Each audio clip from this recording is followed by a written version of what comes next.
हिमाचल प्रदेश में इस समय विधानसभा चुनाव की हलचल तेज है। कांग्रेस की ओर से बहुत जल्द टिकटों का ऐलान हो जाएगा। ऐसे में आज हम सुंदरनगर में खड़े हैं, जहां से सोहन लाल ठाकुर, जो कि पूर्व में भी कांग्रेस के विधायक यहां से रहे हैं, उनकी ओर से टिकट की दावेदारी है और पूरी उम्मीद उन्हें है कि इस बार कांग्रेस की टिकट उन्हें मिलने वाली है। खुद सोहन लाल जी इस समय हमारे साथ इस समय मौजूद हैं।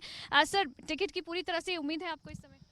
हाँ, पूरी उम्मीद है, क्योंकि जो हमारा प्रदेश कांग्रेस कमेटी है और हमारी ऑल इंडिया कांग्रेस कमेटी है, मुझे लगता है कि हमारा पूर्व में जो काम रहा है पार्टी के प्रति, इस विधानसभा के प्रति, तो इस बार भी मुझ पर विश्वास कांग्रेस पार्टी करेगी। कुछ आश्वासन दे दिया पार्टी ने और मुझे जरूर मौका देगी। आश्वासन दे दिया पार्टी ने? ठीक है, आश्वासन नहीं है। आ चुका है, मतलब कंफर्मेशन एक तरह से आ गया अनऑफिशियल। जी जी जी। ठीक है। तो क्या तैयारी है अब चुनाव में, किस तरह से आप जाने वाले हैं? क्योंकि अभी मौजूदा समय में राकेश जम्वाल यहाँ से विधायक हैं, विकास के काम कहा जाता है कि बहुत सारे उन्होंने कराए हैं, तो कैसे उनका मुकाबला करने वाले हैं आप? देखिए, हम तो जो 5 साल भाजपा का ये कुप्रशासन प्रदेश में रहा, कोई विकास के कार्य नहीं हो सके, हम तो इन्हीं बातों को लेकर लोगों के बीच में जाएंगे। और हमें जनता का समर्थन भी आज की डेट में भी मिल रहा है। जनता खुद कह रही है, जो आज जनता महंगाई से तंग है, उनको जो विकास चाहिए था वो उनको नहीं मिला, बेरोज़गार लोगों को नौकरियां नहीं मिली, ये सारे इशू हैं। इनको लेकर हम लोगों के बीच में जा रहे हैं और जनता हमें इस बात के लिए सपोर्ट भी कर रही है। हमारे पीछे एक व्यू है, पूरा का पूरा सुंदरनगर यहाँ से नजर आ रहा है, बेहद खूबसूरत सुंदरनगर, बिल्कुल अपने नाम की तरह। तो आपको लगता है यहाँ का बेरोजगारी और विकास बड़ा मुद्दा है, शिक्षा बड़ा मुद्दा है? बेरोजगारी, जैसा कि भारतीय जनता पार्टी ने कहा था कि हम सत्ता में आएंगे तो बेरोजगार लोगों से वादा किया था इस सरकार ने कि हम उनको मौका देंगे, रोज़गार देंगे, लेकिन ऐसा कुछ हुआ नहीं।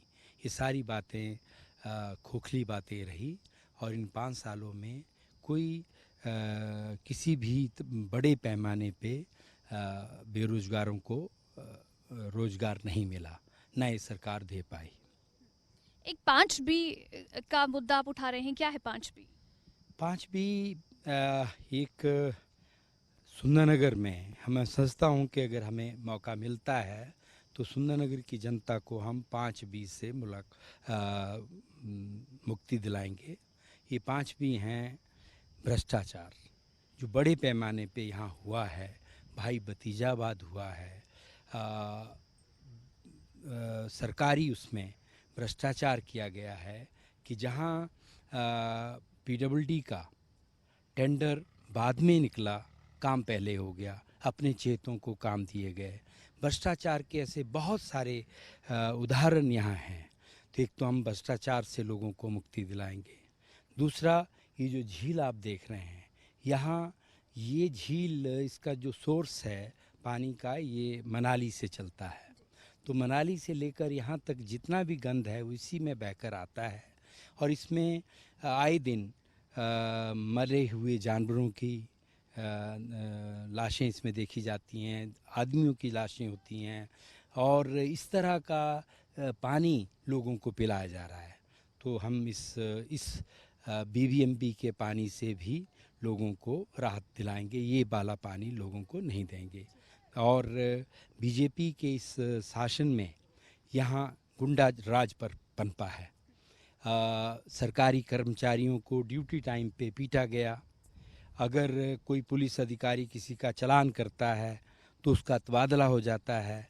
तो इस तरह का जो कुप्रशासन यहाँ हुआ, गुंडा राज जो यहाँ हुआ है, इससे लोगों को मुक्ति दिलाएंगे, बेरोजगारी से लोगों को मुक्ति दिलाएंगे। ये हमारे जो 5B हैं, ये मैंने अपना वो रखा है कि इनसे लोगों को मुक्ति दिलाएंगे। थोड़ा इधर आ जाइए ताकि सुंदरनगर पीछे दिखे। आप इतने सारे मुद्दे उठा रहे हैं, आप विकास की बात कर रहे हैं। रूप सिंह ठाकुर कहते हैं कि दरअसल जो कांग्रेस के विधायक रहे 2 बार, उन्होंने कोई काम ही नहीं कराया सुंदरनगर में।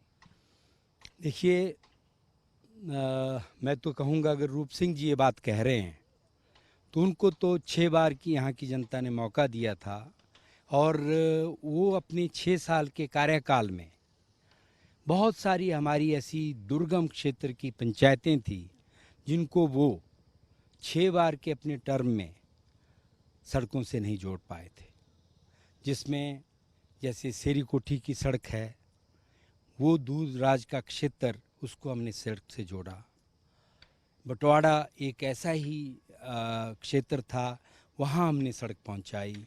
दूर दराज के क्षेत्रों में हमने स्कूल इंस्टीट्यूशंस अपग्रेड किए, नए स्कूल खोले, जो कि उनके कार्यकाल में 6 टर्म के कार्यकाल में जो वो नहीं कर पाए थे, हमने महज 10 साल के कार्यकाल में लोगों को करके दिए हैं।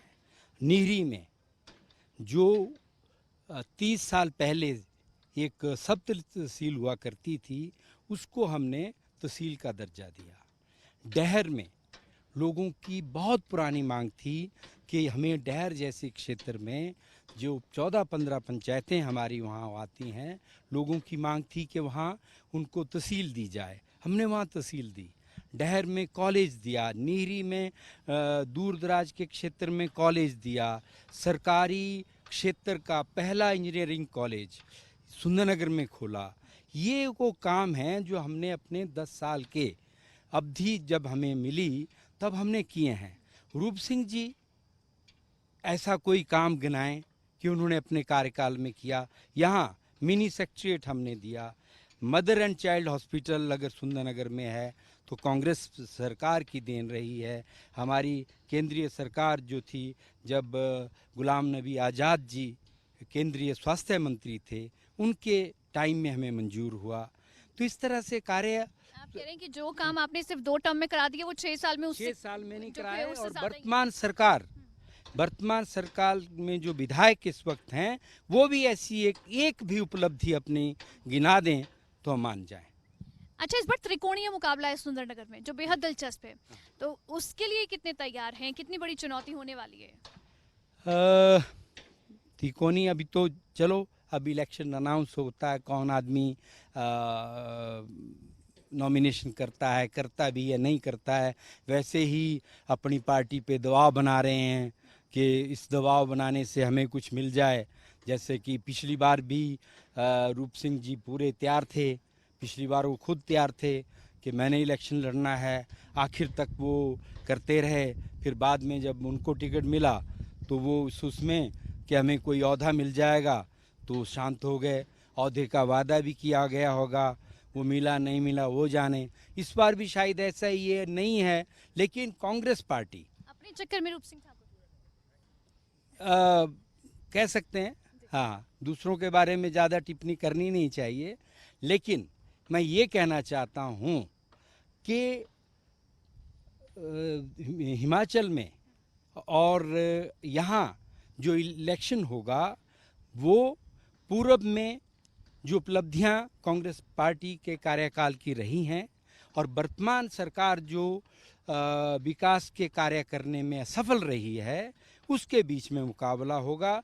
चाहे वो सीधा मुकाबला हो, चाहे तिकोना हो, चाहे चौतरफा हो, लेकिन कांग्रेस पार्टी पूरे रूप से पूरा आत्मविश्वास के साथ इस इलेक्शन को लड़ेगी। आप कह रहे हैं कांग्रेस जीतेगी, कांग्रेस लड़ेगी, और वो कह रहे हैं हम तो रिवाज बदल देंगे इस बार।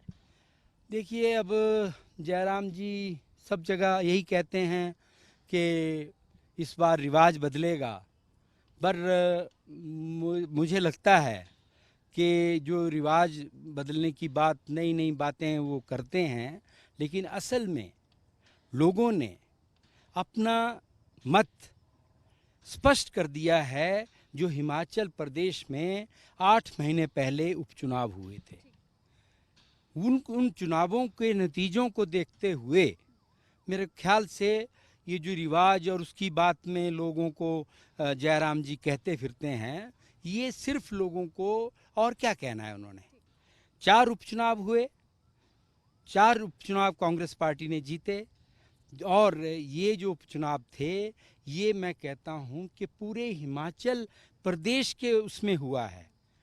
17 विधानसभा क्षेत्र में संसदीय उसके लिए चुनाव हुआ।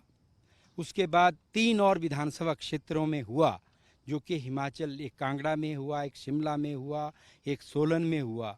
तो पूरा हिमाचल कवर हो गया इसमें, और हिमाचल की प्रदेश की पूरी जनता ने भाजपा के खिलाफ वोट दिया है। उपचुनाव के नतीजों की वजह से कांग्रेस आश्वस्त है। या बिल्कुल।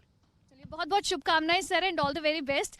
एक बार फिर से सुंदरनगर के लिए आप विकास की बात कह रहे हैं, तो उम्मीद यही है कि सुंदरनगर एक बार फिर से विकास के पथ पर आगे बढ़ेगा।